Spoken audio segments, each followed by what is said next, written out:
बाबा साहब अम्बेडकर ने इतना बेहतर इंतजाम किया है कि इस देश की कोई भी सरकार, चाहे चुनी हुई सरकार हो या गैर चुनी हुई सरकार, जो संविधान का प्रारूप है, जो मसौदा है और जो मूल भावना है, बाबा साहब अम्बेडकर ने व्यवस्था दी है कि इस देश की सारी राज्यसभा और लोकसभा में अगर 100 के 100% एकमत होकर के संविधान के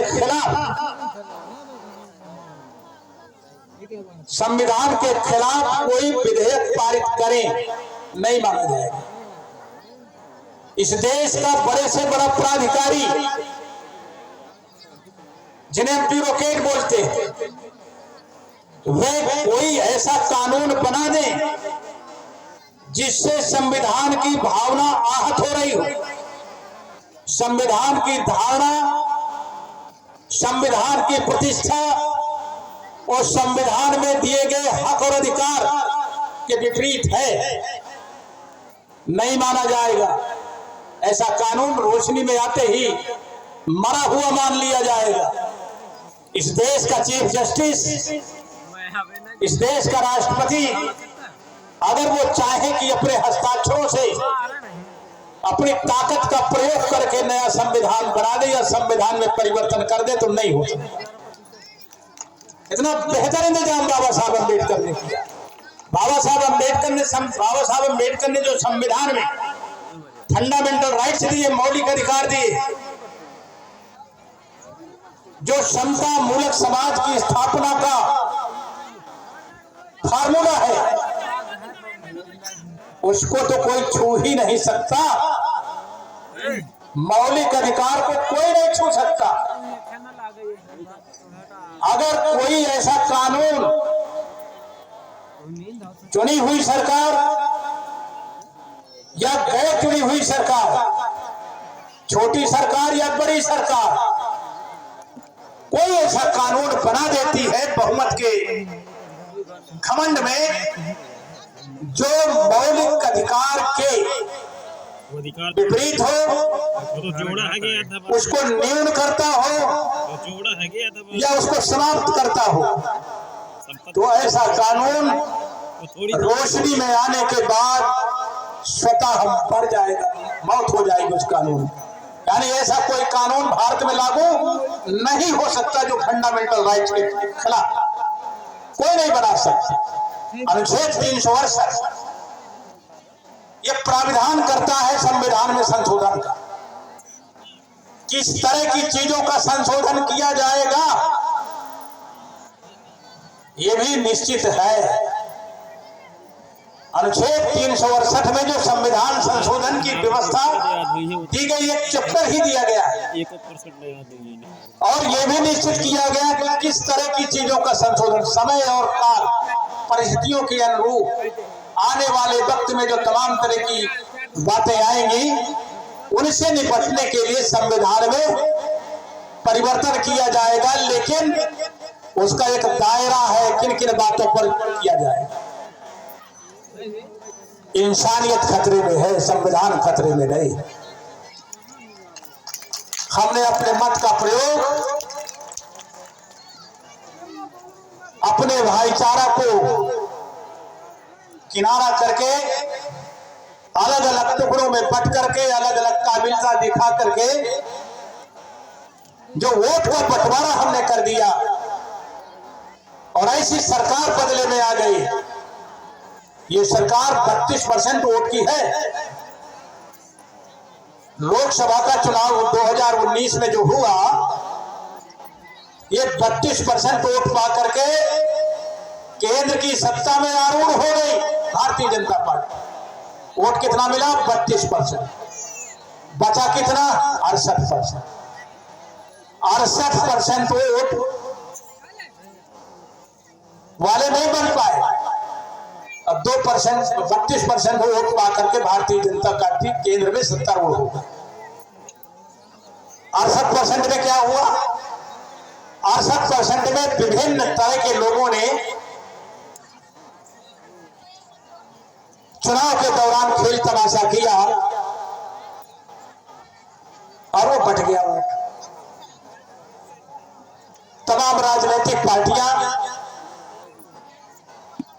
और इन राजनीतिक पार्टियां विशेष करके कांग्रेस और भारतीय जनता पार्टी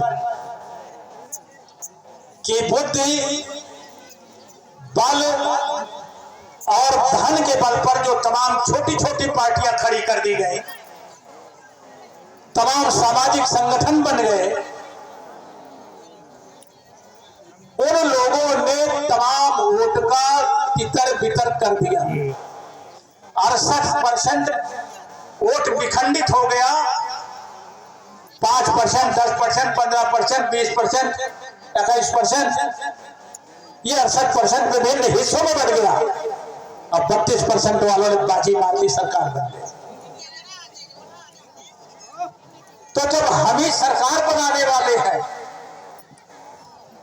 ज्यादा चालाक और ज्यादा होशियारी के चक्कर में, लालच में और तमाम झूठ और फरेब के चक्कर में आकर के चुनाव के समय बुद्धि का इस्तेमाल नहीं किया, विवेक का इस्तेमाल नहीं किया और विभिन्न हिस्सों में बट गए, धर्म के आधार पर बट गए, जाति के आधार पर बट गए और लालच के आधार पर बट गए। तो जब वोट का बंटवारा हो गया तो 68% वोट पाने वाले हार गए और 32% वाले सरकार बना ली।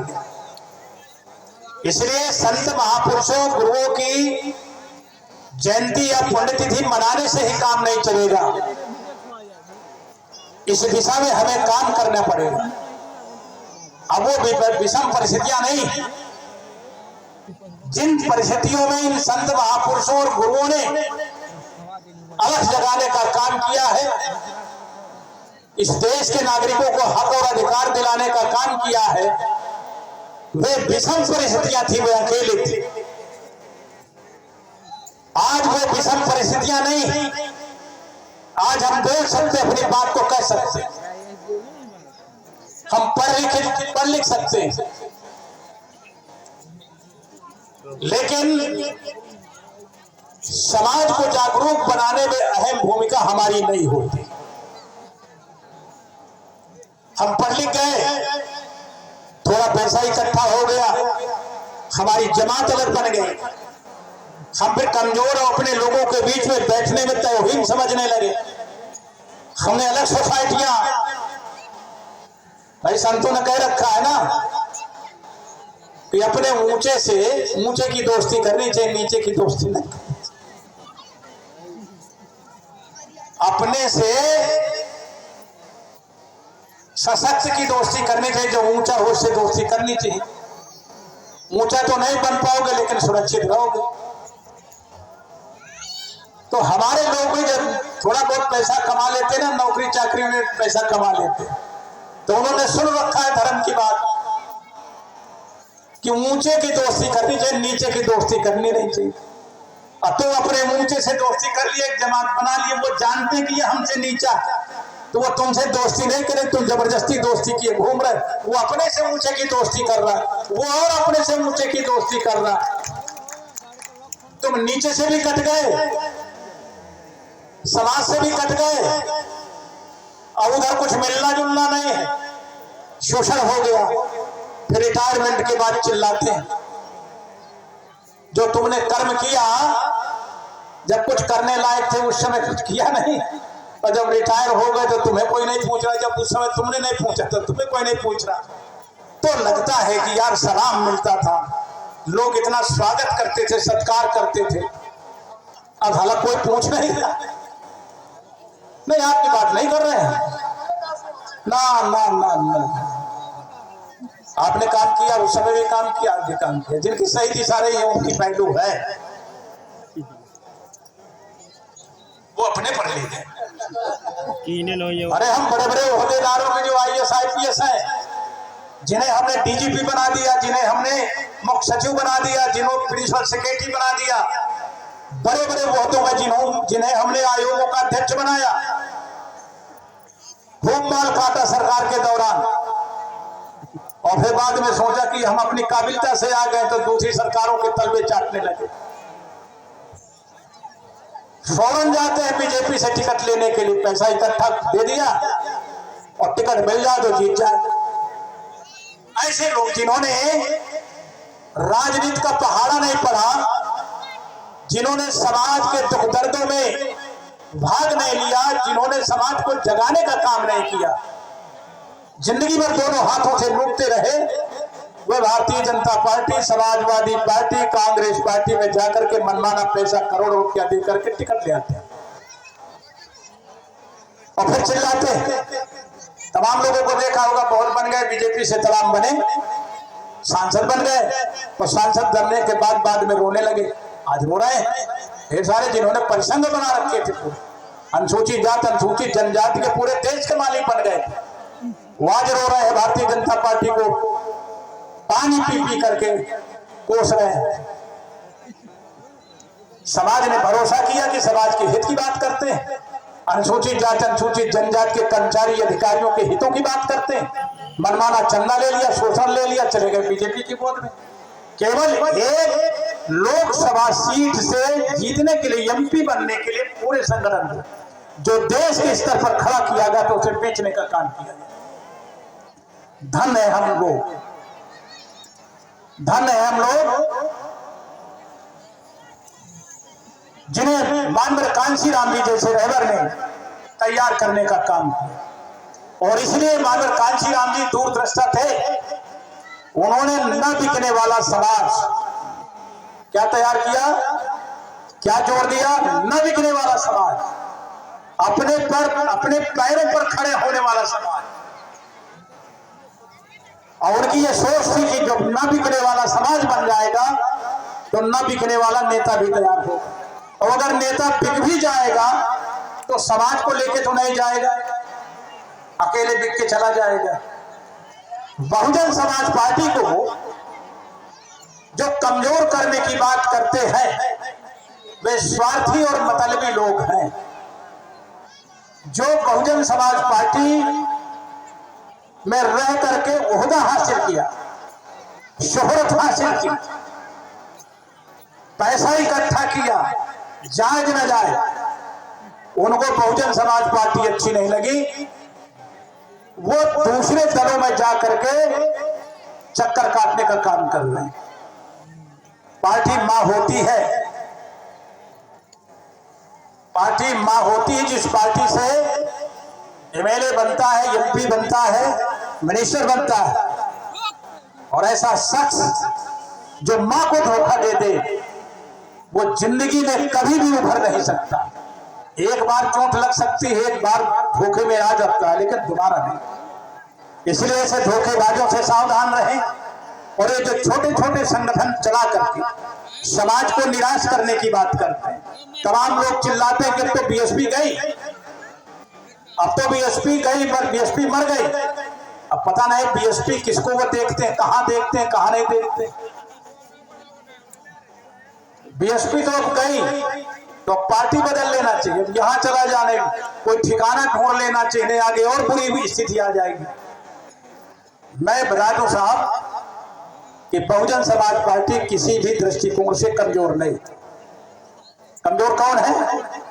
जो पार्टी के कर्ता धर्ता बने हैं, पदाधिकारी बने हैं, उनकी कमजोरी के कारण, उनके आलस के कारण, समय पर काम न करने के कारण, लोगों को जागरूक न करने के कारण लगता है कि कमजोर है। और वही लोग बताते कि कमजोर है। आम जनता गांव देहात जहां चले जाए सब बीएसपी है, लेकिन जो नेता नगरी है या तो वो डर रहे हैं दूसरे की सरकार है कि अगर हम ज्यादा उछलेंगे तो दबोच लिए जाएंगे, तो या तो बीजेपी की या सत्ता के डर के कारण वो ऐसा कह रहे हैं, या फिर हवा अन्य तरह की लगी हुई। पूरे देश में बहुजन समाज पार्टी पूरी ताकत के साथ जमीन पर खड़ी दिखाई दे रही। ये जो बात कर रहे हैं ऊपर ऊपर की बात कर रहे हैं। इसलिए समय रहते आदरणीय बहन जी ने लोकसभा चुनाव के पहले ये फैसला लिया कि जो भी हमारे पदाधिकारी हैं, कार्यकर्ता हैं, वो गांव गांव जाए, गली गली जाए, दरवाजे दरवाजे तक दस्तक दें और लोगों को प्रशिक्षित करें, उनके बीच में जाएं। संवादहीनता भी कमजोरी का एक बहुत बड़ा कारण होता है। संवादहीनता ना हो संवाद बना रहे, परिवार से जोड़ बना रहे, और सब लोग जब जाएंगे, लग जाएंगे पूरी ऊर्जा के साथ, नई ताकत के साथ, तो आने वाले चुनाव में आप देख रहे होंगे तमाम सोशल मीडिया में, अन्य जगह जो दावा ठोक रहे थे हिंदू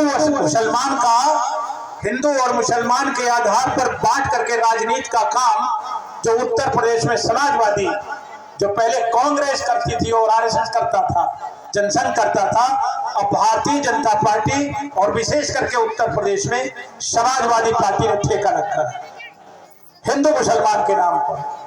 अभी तमाम तरह की धार्मिक किताबों की उल्टी सीधी चौपाइयों को पढ़ रहे हैं। अरे भाई, जब तुम्हारे खिलाफ लिखा है क्यों पढ़ रहे हैं? मतलब इतने दिनों के बाद आपको होश आया कि हम शूद्र हैं। इतने दिनों के बाद आपको पता चला कि हम शूद्र हैं। अभी तक कहां थे आप? तो फिर से रामचरितमानस, महाभारत और ये तमाम जो ग्रंथ हैं, इनकी बातें उछाल करके फिर से एक विद्रोह की स्थिति पैदा करके समाजवादी पार्टी और भारतीय जनता पार्टी दोनों मिल करके समाज में बंटवारा करके वो लाभ लेना चाहते हैं। सावधान रहना, सावधान रहना। हमें अपने हक और अधिकार के लिए अपने वसूलों पर अडिग रहना और हर दुखी, पीड़ित, शोषित, वंचित, जिन्हें 1931 में एसटी के नाम से जाना गया, एससी के नाम से जाना गया और ओबीसी के नाम से जाना गया। ये संवैधानिक शब्द है, ये कैटेगरियां है। और बाबा साहब अम्बेडकर ने 1931 में backward, other backward, schedule caste और शेड्यूल ट्राइब, ये वही लोग हैं जिनका ये रोना रोते हैं। और जो लोग शूद्र बोलते हैं, अछूत बोलते हैं, ये संविधान के विपरीत। संविधान ने दंड की व्यवस्था का प्रबंध किया है कि जो अपमानजनक भाषा का इस्तेमाल करेगा, अनुच्छेद 19 में संविधान प्रदत्त होने की तिथि से इस देश से छुआछूत का अंत कर दिया गया। अनुच्छेद 19 में संविधान ने इस देश में छुआछूत या उसे कहें ऊंच नीच का अंत संविधान के अनुच्छेद 1919 में, अनुच्छेद 19 में ये कब कर दिया गया? 26 जनवरी 1950। तो अब जो भी ऊंच नीच की बात करेगा, जो छुआछूत की बात करेगा, जो अंधविश्वास, पाखंड की बात करेगा, जो भी किसी को जाति और धर्म के आधार पर अपमानित करने का काम करेगा, आईपीसी की धाराएं तो लगेंगी ही और विशेष प्रकार के जो कानून एक्ट बने हैं उनके तहत भी दंडित किया जाएगा। इसलिए समाजवादी पार्टी की जो नापाक कोशिश है कि वह शूद्र शूद्र चिल्ला करके और भारतीय जनता पार्टी उनके खिलाफ बोल करके मैदान में दो डटे रहना चाहते हैं, दिग्भ्रम पैदा करके दोनों लोग फिर से वोट को हथियाना चाहते हैं, ये कामयाब न होने पर आप सब लोगों को मिलजुल करके सभी को जोड़ना है। हर जाति और मजहब के लोगों को प्यार और मोहब्बत के साथ जोड़ करके मिलजुल करके इतना बेहतर जनाधार बनाओ, इतना बेहतर संगठन खड़ा करो कि आने वाले चुनाव में केवल बहुजन समाज पार्टी के अलावा सबकी जमानतें नजर आए और बहुजन समाज पार्टी के member of parliament her seat से जीत करके जाएं। इधर से भी कोशिश करना और मैं उधर उत्तराखंड में कोशिश करना। मैं अपने ड्यूटी पर तैनात रहूंगा, मजबूत रहूंगा, आप भी अपनी ड्यूटी पर तैनात रहिएगा। किसी लालच में ना आइएगा, किसी दबाव में ना आइएगा, किसी अफवाह का शिकार न बनिएगा और मीठी मीठी बातें और लालच भरी बातों के चक्कर में ना आइएगा। सब लोग मिलजुल करके अगर इस देश की जनता का कल्याण, नागरिकों का कल्याण कोई कर सकता है तो एकमात्र बहुजन समाज पार्टी की राष्ट्रीय अध्यक्ष बहन कुमारी मायावती जी के हाथों में है। अगर इस देश की दशा और दिशा को कोई सुधार सकता है और बाबा साहब अम्बेडकर के संविधान को पूर्ण रूप से लागू करने का काम कोई कर सकता है, यदि हमारे संवैधानिक और नैसर्गिक न्याय की कोई रक्षा कर सकता है, तो एक ही भारतवर्ष में नेता है जिनका नाम है बहन कुमारी मायावती जी। आने वाले वक्त में बहुजन समाज पार्टी का चुनाव चिन्ह जो भी लेकर के आए, बहुजन समाज पार्टी की तरफ से जो भी कैंडिडेट खड़ा हो, किसी भी जाति का हो, किसी भी धर्म का हो, किसी भी क्षेत्र का हो, काला हो गोरा हो, ये नहीं देखना, केवल बहुजन समाज पार्टी को कामयाब बनाना है। और इस दिशा में आज से ही आप लोग लग जाए, जो रूठा हो नाराज हो उनको मनाने का काम करो प्यार और मोहब्बत के साथ। जो आपकी बातों को न समझ पाया हो, जो बहुजन समाज पार्टी की नीति को न समझ पाया हो, उनसे भी मिल करके उन्हें बहुजन समाज पार्टी की आइडियोलॉजी समझा करके बेहतर जनाधार बना करके आने वाले चुनाव में अच्छे अंकों से पास होने का प्रयास करोगे। मुझे उम्मीद है कि आप लोग ऐसा करेंगे। मुझे लगता है कि जो कोशिश है आपकी वो कामयाब होगी, और उस कोशिश को इतना बेहतर करोगे कि आप कामयाब होगे, आपको कोई फेल करने वाला नहीं। निराशा छोड़िए, राजनीतिक उतार चढ़ाव होते रहते हैं। कांग्रेस 1885 में बनी थी, 1885 में हमारा आता पता नहीं। भारतीय जनता पार्टी की जो मां है वो 1925 में बनी थी। कब बनी थी? 1925 में बनी थी। कांग्रेस 1885 में बनी, यानी लगभग 100 साल बाद बीएसपी बनी। और आप देख लीजिए कांग्रेस के क्या हाल है। तो ये राजनीतिक उतार चढ़ाव है। आज जो उरूज पर है वो जमीन पर आएंगे। एक चरम सीमा होती, उसके आगे कुछ नहीं होता, उसके आगे स्वर्ग होता। भारतीय जनता पार्टी आज उरूज पर है, तमाम राज्यों में, केंद्र में है, बकवास शुरू हो गया, लोगों को बरगलाने का काम शुरू हो गया, बड़ी बड़ी बातें फिर से करना शुरू कर। अब इससे बड़ा ओहदा नहीं होता लोकतंत्र, प्रधानमंत्री से बड़ा ओहदा नहीं होता। प्रधानमंत्री बना लिया, राष्ट्रपति बना लिया, अब आगे क्या है? आगे स्वर्ग है, आगे स्वर्ग है, आगे कोई रास्ता बच नहीं रहा। जहां तक पहुंचना था भारतीय जनता पार्टी पहुंच चुकी, अब उसे रसातल में जाना है, जमीन पर आना है। जितना धोखा किया है, जितना नुकसान किया इस देश का, इस देश के नागरिकों का, मजदूरों का, किसानों का, छात्रों का, नौकर पेशा लोगों का, जितना सत्यानाश भारतीय जनता पार्टी के शासनकाल में हुआ है, वो बदला गिन गिन करके लिया जाएगा 2024 के चुनाव। और इसकी तैयारी में आप लोग लगे, सबको सावधान करें, सबको जागरूक करने का काम करें। बहुत बहुत धन्यवाद कि आप लोगों ने इतना बेहतर